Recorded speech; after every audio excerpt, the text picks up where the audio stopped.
सगळ्यात अगोदर तर त्या घटनेचाच आपण निषेध करतो आपण की इतकी क्रूर घटना घडून आणली त्यांनी। त्यामुळं कसपटे कुटुंबाच्या त्यांच्या सोबत होता, आम्ही त्यांच्या दुःखात पण सहभागी आहेत। त्यांना जिथं जिथं मदत लागणार आहे ती पूर्ण ताकदीने या राज्यातले सगळेच बांधव सगळेच जनता त्यांच्या सोबत आहे।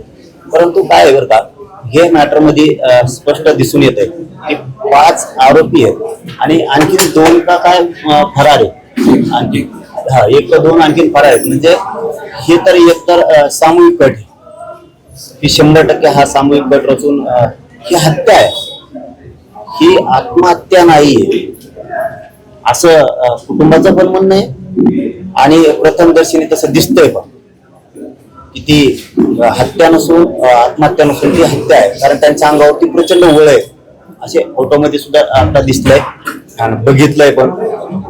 त्याच पद्धतीनं ते जसं की त्यांनी सामूहिक कट रचला, ते षडयंत्र रचलं मारण्याचं, त्यात 120 बळ लागला नाही वाटतं बहुतेक। तो सुद्धा लावणं, कलम लावणं खूप गरजेचं आहे। त्या कुटुंबाला माहिती देणं, म्हणजे तपास काय चाललाय या तपास अधिकाऱ्यांकडून सगळ्या यंत्रणेकडून संबंधित कुटुंबाला ह्या माहिती होणं खूप गरजेचं आहे आणि माहिती देणं हा त्यांचा अधिकार आहे, घेणं सुद्धा माहिती अधिकार आहे, तो पूर्ण तपास यंत्रणेने त्यांना दिला पाहिजे। त्यांचं तेही म्हणणं आहे की माहिती दिली जात नाहीये।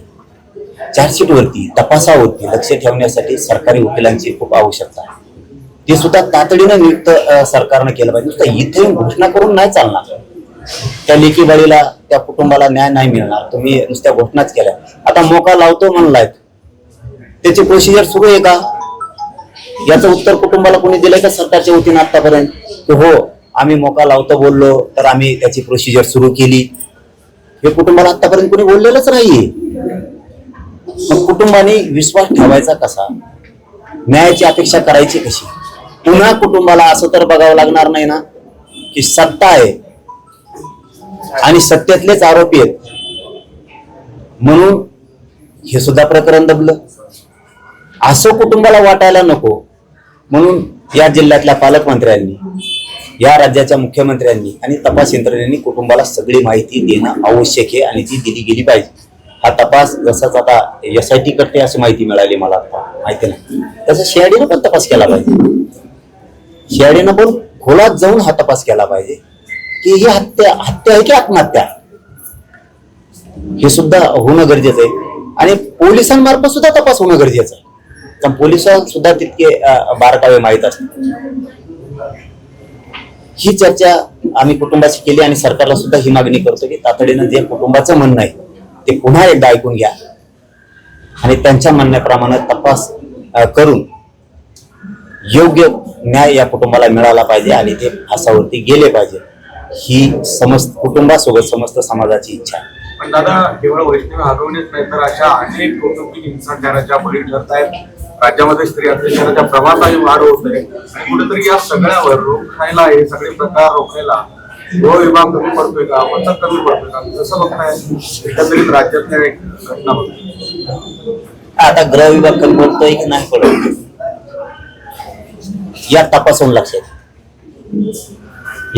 लक्षात येईल। या कुटुंबाला जर न्याय नाही मिळाला, तपास जर आरोपीच्या बाजूने झाला आणि या कुटुंबाच्या जर अपेक्षा भंग झाल्या तर पुन्हा राज्यात उठाव होणार। म्हणजे गृह मंत्रालय कमकुवत आहे, जिथं अन्याय अत्याचार झाला तिथं न्याय देणार नाही आणि देत नाही ही भावना राज्यात पसरणार। पुन्हा राज्यात वातावरण आंदोलनाच्या भूमिकात लोक जाणार। म्हणून जर गृह मंत्रालयाला डाग लावून घ्यायचा नसला तर या कसपटे कुटुंबियाला वैष्णवीताईला न्याय देणं अत्यंत गरजेचं आहे। आणि हुंडे फिंडे ना, हे खरंच राज्यातली ही प्रथा बंद व्हायला पाहिजे, करणारांनी पण, देणारांनी पण आणि घेणारांना पण। कारण हे खूप संस्कार जे म्हणतो ना, संस्कृती जे म्हणतो ना, ती खूप वाईट दिशेनं चालली। महिला आयोगानं तर ज्या ज्या राज्यातल्या महिलाची तक्रारी त्याच्यावरती कठोर कारवाई करण्याचे पावलं उचलले पाहिजे। कारण आयोगच यासाठी नेमलेला आहे की कुठं जर आपलं कोणी ऐकून घेणार नसतं, आपण मंत्र्यांकडे जाणार नसतो, आपण आमदारांपर्यंत जाणार नसलो, आपण प्रशासनाच्या एखाद्या अधिकारी स्तरावरती जाऊ शकणार नसलो, तर आपल्याला एक हक्काचं न्यायाचं मंदिर म्हणून महिलांसाठी महिला आयोग दिला आणि त्या मंदिरातच जर महिलांवरती अन्याय होणार असले तर तो महिला आयोग बरखास्त केलेला बरा. इथून पुढच्या काळात तरी महिला आयोगात कुठलीही तक्रार आली तर तिच्याकडे माय माऊली म्हणून बघून ताबडतोब कारवाई व्हायला पाहिजे. महिला आयोगाकडून पुढच्या काळात तरी महिला आयोग सुधारला पाहिजे अशा सूचना मुख्यमंत्री कार्यालयाकडून सुद्धा सुटल्या पाहिजे. महिला आयोगावरच राजकीय व्यक्ती जे आहे ते अध्यक्ष म्हणून बसलेली नाही, आता ती प्रक्रिया आहे दादा, ते केव्हा बंद नाही होणार.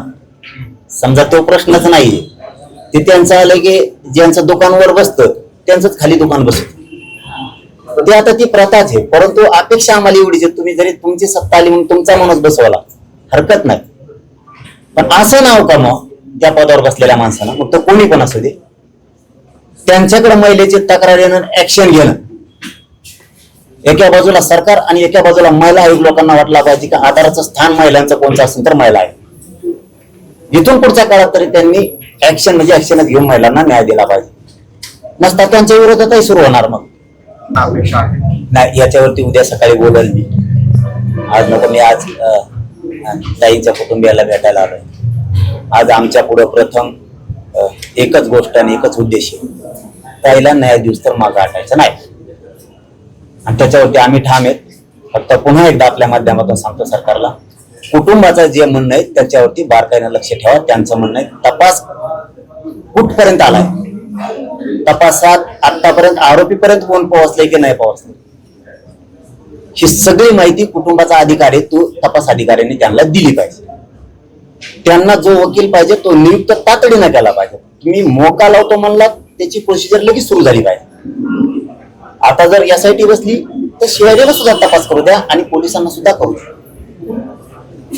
कुटुंबाच्या म्हणण्यावरती लक्ष ठेवा. कुटुंब अंधारात ठेवून तपास होता कामा नये. नसता वैष्णवीताईला न्याय मिळणार नाही आणि तसं होता कामा नये. ही सरकारकडे आमची विनंती आहे. ज्या ज्या वेळेस कुटुंब सांगेल त्या त्यावेळेस आम्ही ठामपणानं त्यांच्या पाठीशी खंबीरपणे उभा आहे. काळजी करायची कुटुंबाने गरज नाही.